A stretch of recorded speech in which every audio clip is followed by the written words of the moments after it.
Hello.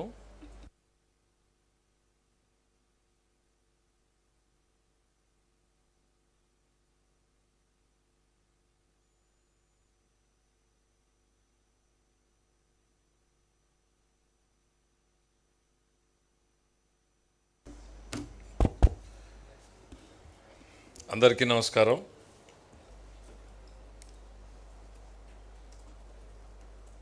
రాయలసీమలో ఉన్నటువంటి వైఎస్ఆర్సిపి నాయకులందరూ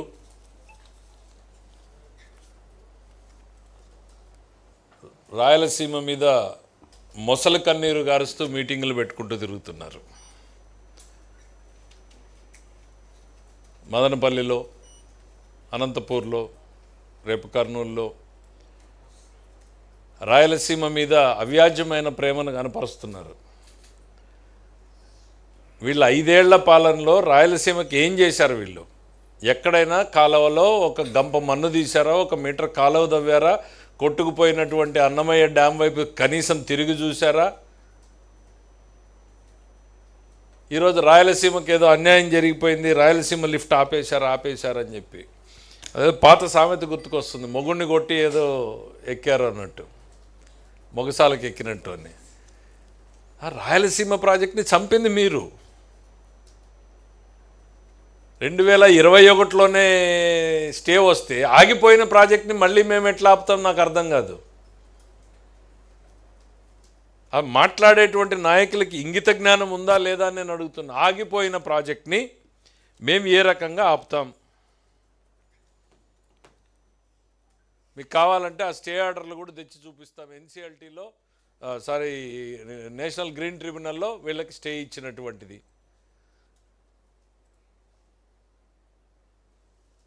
4 ఏళ్ల పాటు దాని గురించి మాట్లాడకుండా ఈరోజు మళ్ళీ వచ్చి రాయలసీమ లిఫ్ట్కి ఆగిపోయింది దానికి ఏంటి తెలంగాణ సభలో రేవంత్ రెడ్డి చెప్పాడు. రేవంత్ రెడ్డి చెప్తే తర్వాత మీ పార్టీనో లేక మీ అలయన్స్ పార్టీనో ఉన్నటువంటి టీఆర్ఎస్, ఇప్పుడు కొత్త బీఆర్ఎస్లో ఉన్నటువంటి హరీష్ రావు అదే సభలో చెప్పాడు కదా, ఆపింది మేము అని. అంటే మీరిద్దరు కూడబలుక్కుని ఆపినటువంటిది విషయం బయటకు వచ్చింది అనేది ఏమన్నా కంగారు పడి బట్టగాల్చి ముఖానేసేటువంటి ప్రయత్నం చేస్తున్నారా? ఆపింది నేనే అని చెప్పేసి హరీష్ రావు అదే సభలో చెప్పాడు. మీకు రాజకీయ గురువు కదా కేసీఆర్. మీరు ఆపినటువంటి ప్రాజెక్ట్ని, మీరు అనుమతులు తెచ్చుకోలేకపోయినటువంటి ప్రాజెక్ట్ కాదు. మీ వారసత్వం ఏంటి? రాజశేఖర రెడ్డి గారు అడిగారు, మిగిలిన జలాల్లో అసలు వాటానే అడగమందరి నీ లాంటి ప్రాజెక్టులకే ఆయన రాసిచ్చిపోతే నువ్వేం రాసావు? రాయలసీమ లిఫ్ట్ ఇరిగేషన్ మీద నీ చీఫ్ సెక్రటరీ, నీ ఈఎన్సీ ఏమని పిటిషన్ వేశారు? ఇది అసలు ఇరిగేషన్ ప్రాజెక్టే కాదు, మేము కేవలం స్టడీ చేస్తున్నాము. అరే, మీరేసి సంతకాలు పెట్టినటువంటి అఫిడవిట్లు ఉన్నాయి, మేము ప్రాజెక్టు కట్టడం లేదు, ఇక్కడ ఓన్లీ టెస్టింగ్ చేసుకోవడానికి తవ్వుతున్నామని చెప్పారు మీరు. ఆ అఫిడవిట్లు వాస్తవం కాదా? మర్చిపోయి ప్రజలకి ఇవేవీ తెలియదు అని చెప్పి మళ్ళీ మోసం చేసేదానికి మీరెప్పుడూ కూడా రాయలసీమ పేరుని రాజకీయం కోసమే వాడుకున్నారు. మీ తండ్రి గారి టైంలో రాయలసీమ పేరుతో యాత్రలు చేశారు. ఆ రోజు నందమూరి తారక రామారావు నిజమైన రాయలసీమ పట్ల ప్రేమ చూపించినటువంటి వ్యక్తి. గాలేరు నగరి, తెలుగుగంగ, హంద్రీనీవా ఈ 3 ప్రాజెక్టులు తెలుగుదేశం ప్రభుత్వంలో ఆ రోజు నందమూరి తారక రామారావు గారి బ్రెయిన్ చైల్డ్లో పుట్టినటువంటి ప్రాజెక్టులు. 70 సంవత్సరాలు కాంగ్రెస్ పార్టీ వారసులని చెప్పుకున్న మీరు రాయలసీమకి ఏం చేశారు ఆ రోజు? ఈరోజు రాయలసీమ బతుకుతోంది అంటే గాలేరు నగరి, హంద్రీనీవా, తెలుగుగంగ వల్లనే కాదని అడుగుతున్నా. దాంట్లో మీ కాంట్రిబ్యూషన్ ఏంటి? పోనీ మీ జగన్మోహన్ రెడ్డి గారు ఈ 3 ప్రాజెక్టుల్లో ఏం చేశాడని అక్కడ అడుగుతున్నా.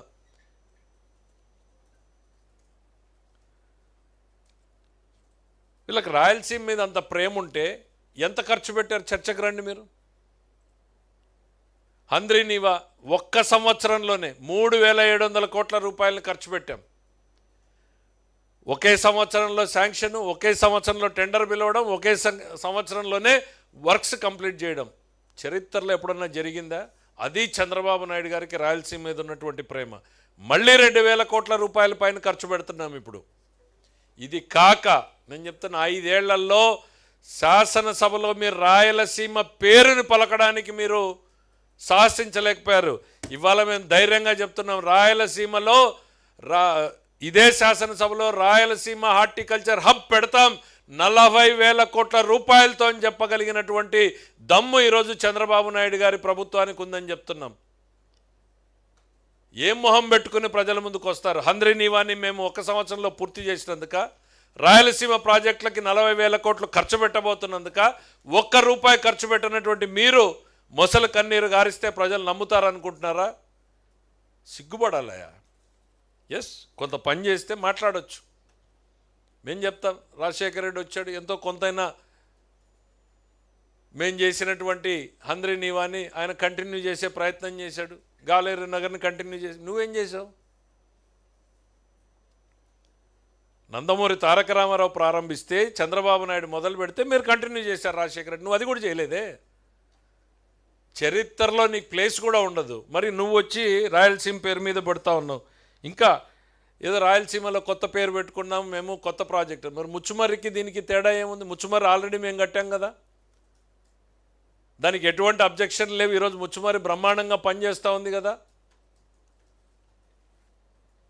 కేవలం వివాదాల్లోకి నెట్టే దానికోసమే మీరిద్దరూ ఇక్కడ, మీరు అక్కడ మీ రాజకీయ గురువు గారు కలిపి చేసినటువంటి కుట్రలో భాగంగానే తప్ప రాయలసీమ మీద మీకు ప్రేమ లేదు. రాయలసీమని కేవలం రాజకీయ అవసరాల కోసం, ప్రాంతీయ విద్వేషాలను రెచ్చగొట్టడం కోసమే మాత్రం వాడతారు. అది మీ నైజం. కులం, మతం, ప్రాంతం అనేటువంటివి మీ రాజకీయ పునాదులు. దాని మీదనే తప్ప మీకు వేరే ఆలోచన ఎక్కడా కూడా లేదు. ఎక్కడా కూడా 5 ఏళ్లలో మీరు రాయలసీమ మీద స్టే విధిస్తే నువ్వు వెకేట్ చేయడానికి ఏం చేశారు? ఒక్కరోజు కూడా మీరు ప్రయత్నం చేయలేదే. అదే మేము వస్తే ఏం చేశాం? ప్రాజెక్ట్ని కంప్లీట్ చేశాం. అన్నమయ్య డ్యామ్ కొట్టుకుపోతే దిక్కులేదు. ఇక్కడ ఎక్కడో పొరుగు రాష్ట్రంలో ఉన్న తుంగభద్ర డ్యాంలో గేటు కొట్టుకుపోతే తెల్లవారుజామున 5ంటికి మాకు తెలిస్తే 9ంటికి దగ్గరలో ఉన్న మా ఎమ్మెల్యే ఫస్ట్ వెళ్ళిపోయారు, అక్కడికి పొమ్మని చెప్పాం. ఈవినింగ్కి మొత్తం యంత్రాంగం చేరుకున్నాం. గేట్లు పెట్టడం కుదరదు అని అంటా ఉంటే దేశంలో బెస్ట్ ఎక్స్పర్ట్స్ని తీసుకొచ్చాం, గేట్లు పెట్టాం, పంటను కాపాడాం. మళ్ళీ ఈరోజు 33 గేట్లని ఒకే సంవత్సరంలో మారుస్తున్నాం. 18 గేట్లు నిలబడ్డాయి. మొన్ననే అనంతపురం మీడియాని మొత్తం తీసుకెళ్ళి చూపించాం. 18 గేట్లు ఎరెక్ట్ చేశాం 3 నెలల్లోనే. అంటే వర్షాలు ఆగిపోయి మళ్ళీ వర్షాలు వచ్చే లోపల చేస్తాం. That is our commitment. ఏం మొహం పెట్టుకుని చెప్తారు? ఏ ఒక్క ప్రాజెక్టులను మీరు రాయలసీమకు దగానే చేశారు. రాయలసీమని వాడుకుని వదిలేసినటువంటిది ఎవరన్నా ఉన్నారు అని అంటే జగన్మోహన్ రెడ్డి గారే. ఎందుకు అనంటే 2019లో ఎన్నికల ముందుకు ఇదే ఊరవకొండకు వచ్చావు నువ్వు. జలదీక్ష అక్కడ చేసినప్పుడు ఏం చెప్పారు మీరు? 3 నెలల్లో హంద్రీ నీవా పనులను ప్రారంభిస్తామన్నావు. 3 నెలలు కాదు, 5 ఏళ్ల కాలంలో 1 రూపాయి ఖర్చు పెట్టలా. ముందు దీనికి సమాధానం చెప్పమంటున్నా. పెడబొబ్బులు పెడుతున్నారు వీళ్ళు నాయకులందరూ కూడా. మేము పనులు చేస్తున్నాం అనేటువంటి అసిడిటీ ఎక్కువ ఉంటే మందులు పంపిస్తాం, అసిడిటీ మాత్రలు వేసుకోండి. మీ కడుపు మంటని రైతుల కన్నీరుగా మార్చేటువంటి ప్రయత్నం చేయొద్దు అనేటువంటిది చెప్తున్నాం. ఇంట్లో వాళ్ళని అడగండి అయ్యా, చెప్తారు. మీకు సిగ్గుందా? ఏం మొహం పెట్టుకుని బయటకు వచ్చి అడుగుతున్నారు అనేటువంటిది ఇంట్లో వాళ్ళే తిడతారు మిమ్మల్ని. Thank you.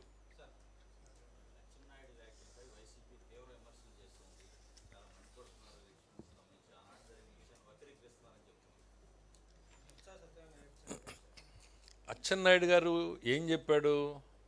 బొత్స సత్యనారాయణ గారు చెప్పిన మాటల్ని ఆయన రిపీట్ చేశాడు. ఆయన ఏమీ చెప్పలేదు కదా.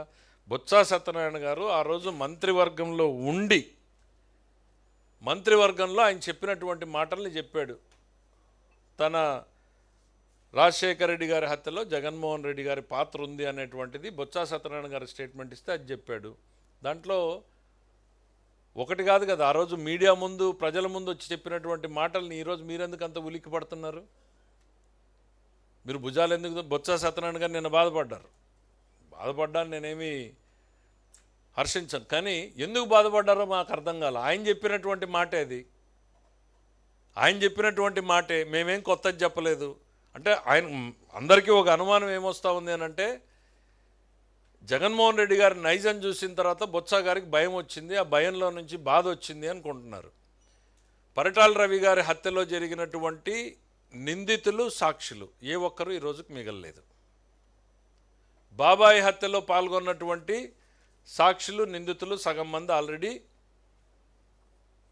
లోకాన్ని వదిలిపోయినటువంటి పరిస్థితులు వచ్చినాయి. ఈ సీరియల్ నంబర్లో నా సీరియల్ నంబర్ ఏమన్నా యాడ్ అవుతుందా, మర్చిపోయిన వాడిని మళ్ళీ గుర్తు చేస్తున్నారు అనేటువంటిది ఎక్కడో ఆయనకు భయం వచ్చి ఆ భయంలో నుంచి బాధ పుట్టుకొచ్చిందేమో అని అనుకోవాల్సిందే తప్ప ఆయన ఇచ్చినటువంటి మాటలను ఆయన గురించి మాట్లాడితే ఆయనకి ఎందుకు అంత బాధ వస్తుంది? ఎందుకు?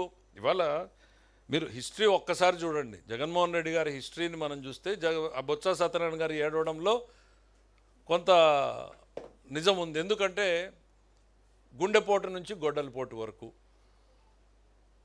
తండ్రి మరణం నుంచి బాబాయ్ హత్య వరకు, తల్లి నుంచి చెల్లి వరకు, సహనిందితులు మోపిదేవి వెంకటరమణ నుంచి విజయసాయిరెడ్డి వరకు, మన డాక్టర్ సుధాకర్ రావు దగ్గర నుంచి మన సుబ్రహ్మణ్యం వరకు, ఎక్కడ చూసినా కూడా మీ నైజం ఏంది అనేది కళ్ళ ముందు కనపడతా ఉంటే బాధపడక ఏం చేస్తాడు ఆయన బొత్స సత్యనారాయణ గారు? నీ నైజం ఏంది అనేటువంటిది రాష్ట్ర ప్రజలు కళ్ళ ముందు కనపడతానే ఉంది. తెల్లవారుజామున 6:15 ముందే గొడ్డలిపోటుతో బాబాయ్ చనిపోయాడని తెలిస్తే గుండెపోటు అని చెప్పి మన టీవీలో ప్రచారం చేసి 5 నిమిషాల్లో చేరుకోగలిగినటువంటి మీరు 12 గంటలు సుదీర్ఘంగా ప్రయాణం చేసి మీరు చేరుకున్నారు అని అంటే బాబాయ్ మీద ప్రేమ ఉన్నట్ట? ఆ ఉన్నటువంటి సాక్ష్యాధారాలన్నీ తొలగిపోయే వరకు అక్కడికి చేరుకోకూడదని అనేటువంటి ఆలోచన ఉన్నట్ట? ఇంకా మీ హిస్టరీ లేకపోతే ఈయన గురించి ఇన్సిడెంట్లు చెప్తా ఉంటే ఆయన ప్రత్యర్థుల మీద జరిగినటువంటి దాడులు, రాజకీయ ప్రత్యర్థులు, ఎందుకు నిన్న మాట్లాడిన అచ్చెన్నాయుడు గారు ఎగ్జాంపుల్ తీసుకోండి. పాపం ఆయన సర్జరీ చేయించుకుంటే 700 కిలోమీటర్లు ప్యాంటు మళ్ళీ సర్జరీ అయిన పాయింట్లో కుట్లు ఊడిపోయి మళ్ళీ రక్తం వస్తే కూడా కనీసం కనికరం లేకుండా 700 కిలోమీటర్లు బొలిరో జీపుల్లో తిప్పి తీసుకొచ్చారే. ఒక ఎంపీగా ఉన్నటువంటి వ్యక్తిని మీరు హింసించారే.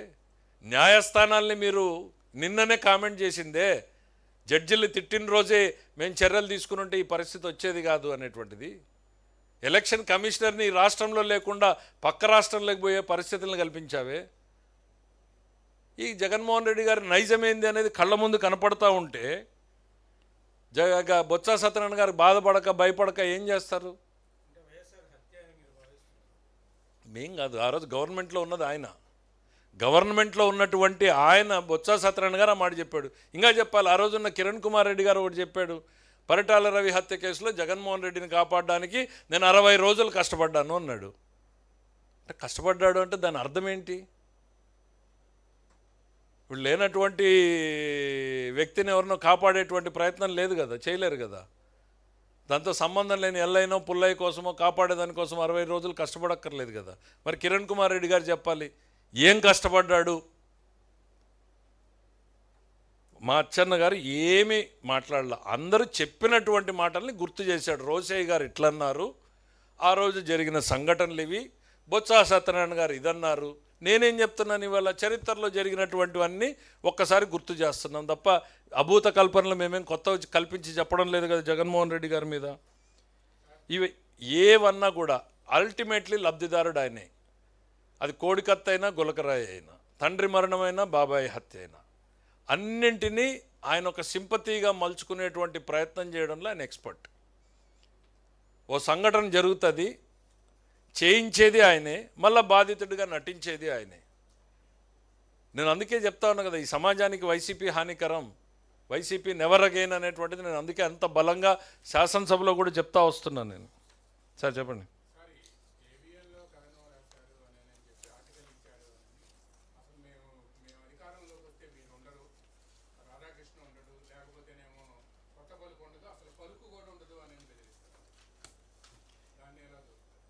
వీళ్ళకి ఏబిఎన్ గురించి సిబిఎన్ గురించి ఇంకా సరిగ్గా తెలియదని అనిపిస్తుంది నాకు. రాజకీయాల్లో సిబిఎన్ ఎట్లాంటి వ్యక్తి అనేటువంటిది ఒక్కసారి చూడండి మీరు. అభివృద్ధి సంక్షేమం అనేటువంటిది ఆయన విధానం. 40 ఏళ్ళు ఈ రాష్ట్రంలో రాజకీయం చేశాడు. నువ్వు మోసాలు కుట్రలు కుతంత్రాలు నీ రాజకీయం. ఈరోజు కొత్తగా నువ్వు బెదిరించేది ఏందయ్యా? మీ నాన్న మొదలు పెట్టాడు కదా, మీ నాన్న వల్లే కాలేదు కదా రాధాకృష్ణన్ బెదిరించడము. నీ రాజకీయ గురువు కేసీఆర్ ఇంతకన్నా 4 ఇంతలు చేశాడు కదా, నువ్వు చేసావు కదా, మళ్ళా కొత్తగా ఇంకా నువ్వేం చేస్తావు? అరే నీకు డెమోక్రసీ మీద ఏమాత్రం నమ్మకం ఉంది అనేటువంటిది ఆయన డైరెక్ట్గా నా ఛానల్ దమ్మున్న ఛానల్ అని చెప్పుకుంటాడు, ప్రజల కోసం మాట్లాడతాను అని చెప్తాడు. ఆయన అందరినీ రాస్తాడు. ఎవరిని వదిలాడు రాధాకృష్ణ గారు? చంద్రబాబు నాయుడు గారి మీద రాయలేదా? ఈ ప్రభుత్వం ఈ గవర్నమెంట్ వచ్చిన తర్వాత మా మీద రాయలేదా? That is his duty. ఆయన క్షేత్రస్థాయిలో నుంచి మీలాగా కలం పట్టుకున్న స్థాయి నుంచి ప్రజల కోసం నిలబడినటువంటి వ్యక్తి, ఆయన నమ్మిన సిద్ధాంతాన్ని గట్టిగా చెప్పాలి, చెప్పడమే నా ధర్మం అనేటువంటి నమ్మిన వ్యక్తి. ఏబిఎన్ని బెదిరించాలనుకుంటే అది పిచ్చితనం అవుతుంది. ఎందుకనంటే మీ తండ్రి వల్ల కాలేదు, మీ రాజకీయ గురువు వల్ల కాలేదు, నీ వల్ల కాలేదు. నువ్వేదో ఇవాళ చేస్తావు అని అనుకుంటే అది భ్రమ అవుతుంది. ఇట్లాంటి ఆలోచనలు మానుకోమని చెప్తా ఉన్నా. ఎందుకు అనంటే ఎన్ని ప్రయత్నాలు చేయాలో అన్నీ చేశారు మీరు. కేసులు పెట్టారు, డబ్బులు ఇవ్వకుండా ఆపారు, ఇక ఛానల్ ఎక్కడ టెలికాస్ట్ కాకుండా చూశారు, అన్నీ కూడా చేశారు. మీకు అధికారం పోయిన అహంకారం మాత్రం తగ్గలేదు.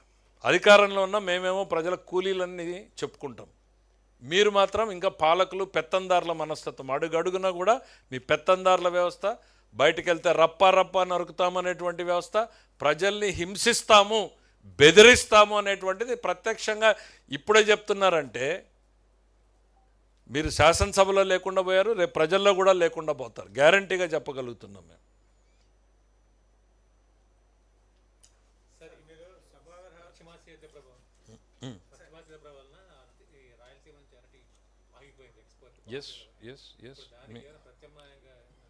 చెప్తాను. డెఫినెట్గా ఒక్క అరటిపండు మీదనే కాదు, చాలా వాటి మీద ఇవన్నీ ప్రభావం పడేటువంటి పరిస్థితులు ఉన్నాయి. వాటిని అన్నింటినీ కూడా, ఎందుకనంటే యుద్ధం అనేటువంటిది ఎవ్వరి చేతిలో లేనటువంటి పరిస్థితులు మనకివి. సో వాటిని గమనిస్తున్నాం, ఎట్లా ఏ స్టేజ్లో ఏం జరుగుతుంది. ఎందుకనంటే డే టు డే వాచ్ చేయాల్సినటువంటి పరిస్థితి ఇది. మన రాష్ట్రము మన దేశం చేతుల్లో కూడా లేదు. అప్రాపరేట్గా ఏ రకమైన చర్యలు తీసుకోవాలో వాటన్నింటిని కూడా తీసుకుంటామనేటువంటి చెప్పండి. అంటే బేసిక్గా విత్ ఇన్ ది కంట్రీ ఏమవుతుందంటే ఎస్టాబ్లిష్డ్ మార్కెట్స్ ఆల్రెడీ ఉంటాయి. ఎక్స్పోర్ట్ ఉన్నప్పుడే మనకి ఆ సర్ప్లస్ బయటికి పోతుంది, ప్రైస్ మెయింటైన్ అవుతుంది. బట్ ఏది ఏమైనా రైతుల్ని కాపాడాల్సినటువంటి బాధ్యత మన మీద ఉంది, వాటిని కాపాడుతూనే ఉంటాం.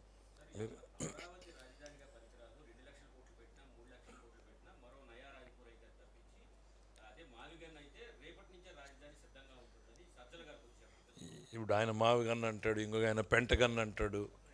అసలు ప్రజల మీద ప్రేమ ఉంచండి అయ్యా. 24 గంటల విషయం చిమ్మడమే, 24 గంటలు. అరే పొద్దున్న లేచిన దగ్గర నుంచి రాత్రి వరకు 74 ఏళ్ళు 75 ఏళ్ల వయసులో చంద్రబాబు నాయుడు పనిచేస్తుంటే ఇట్ట కాదు ఇది చెయ్యి అని చెప్పేటువంటి ఒక పాజిటివ్ సలహా మీ నోటి నుంచి రాదు. ఎవడన్నా వస్తాను అంటే టెండర్ లేకుండా బెదిరిస్తాం మేము, హాస్పిటల్ ఎవడు తీసుకుంటాడు అనేటువంటిది. ఖచ్చితంగా అద్భుతమైన సంస్థలు వస్తాయి రాష్ట్రానికి. నువ్వు ఎంత బెదిరించినా కూడా 1000 కోట్ల పెట్టుబడులే వస్తున్నాయి. చరిత్రహీనుడు అయ్యేటువంటి పరిస్థితులు తొందరలో ఉన్నాయి. ప్రజల కోసం రాజధాని కట్టుకుంటూ ఉంటే చివరిలో ఒక విషం చుక్క. రాధాకృష్ణ గారి గురించి అంటే నాకు ఇందాక ఒకటి గుర్తుకొచ్చింది. ఆయన ఇప్పుడే కాదు ఎప్పుడు కూడా రాస్తూనే ఉంటాడు. మేము అధికారంలో ఉన్నప్పుడు చుక్కల్లో చంద్రుడా నేలకు దిగాయా అని రాశాడు. మరి ఆ రోజు ముఖ్యమంత్రి చంద్రబాబు గారు బాధపడలేదే? నేను చెప్పా కదా, మా శాఖ గురించి కూడా రాస్తాడు. అందులో నిజం ఉందా లేదా, ప్రపంచంలో జరిగేవన్నీ మాకు తెలియాలని లేదు కదా. మీడియా పలు రకాలుగా ఇన్ఫర్మేషన్ వస్తూ ఉంటుంది, రాస్తే కరెక్ట్ ఉంటే కరెక్ట్ అని సరిదిద్దుకోవాలి, లేదు అని అంటే రిజైండర్ ఇచ్చుకోవాలి. అది ఇడిచిపెట్టి చంపుతాం నరుకుతాం రప్ప రప్ప అని అంటే మిమ్మల్ని ప్రజలు రప్ప రప్ప అనేటువంటి రోజులు తొందరలో వస్తాయి మీకు.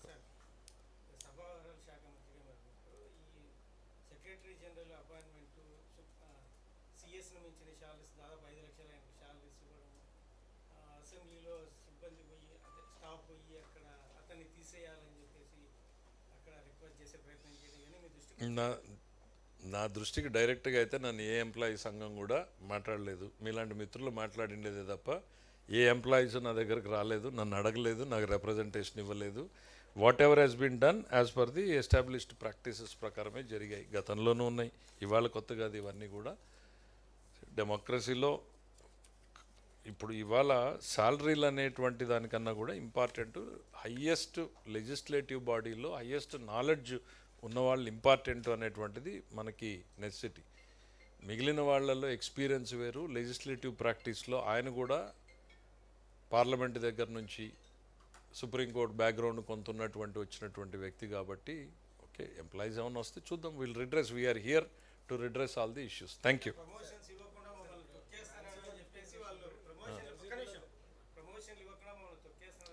చిన్న ఇష్యూ మాట్లాడదు, వాళ్ళకి ఎవరికన్నా ఎంప్లాయీస్కి ఎవరికన్నా గ్రీవెన్స్ ఉంటే వాళ్ళు వచ్చి రిప్రజెంట్ చేస్తారు. We are here to sort out.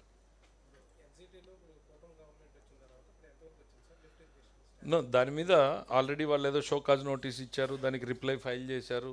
కనీసం జగన్మోహన్ రెడ్డి గారి గవర్నమెంట్లో రిప్లై కూడా ఫైల్ చేయాలి. అది మంచి పని చెప్పారు మీరు గుర్తు చేసి. రిప్లై కనీసం వాళ్ళు ఇచ్చినటువంటి దానికి రిప్లై కూడా ఫైల్ చేయలేదు. ఈరోజు ఎక్కడున్న కద్దరు చొక్కలు తగిలించుకుని వచ్చి ప్రజల మీద ప్రేమను కనపరుస్తున్నారు. అట్లీస్ట్ రిప్లై అయినా ఏదో ఫైల్ చేసినట్టున్నారు.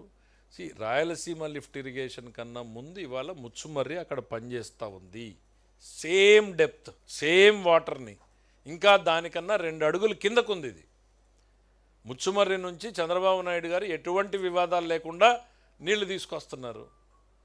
నువ్వు రాయలసీమ లిఫ్ట్ ఇరిగేషన్ ఇంకో పేరు ఎందుకు? ఇప్పుడు వివాదాలకి మీరిద్దరు మాట్లాడుకుని చేసుకున్నట్టుంది కేసీఆర్. అవి ఇద్దరు రాజకీయ లబ్ధి పొందేదానికోసం. Thank you.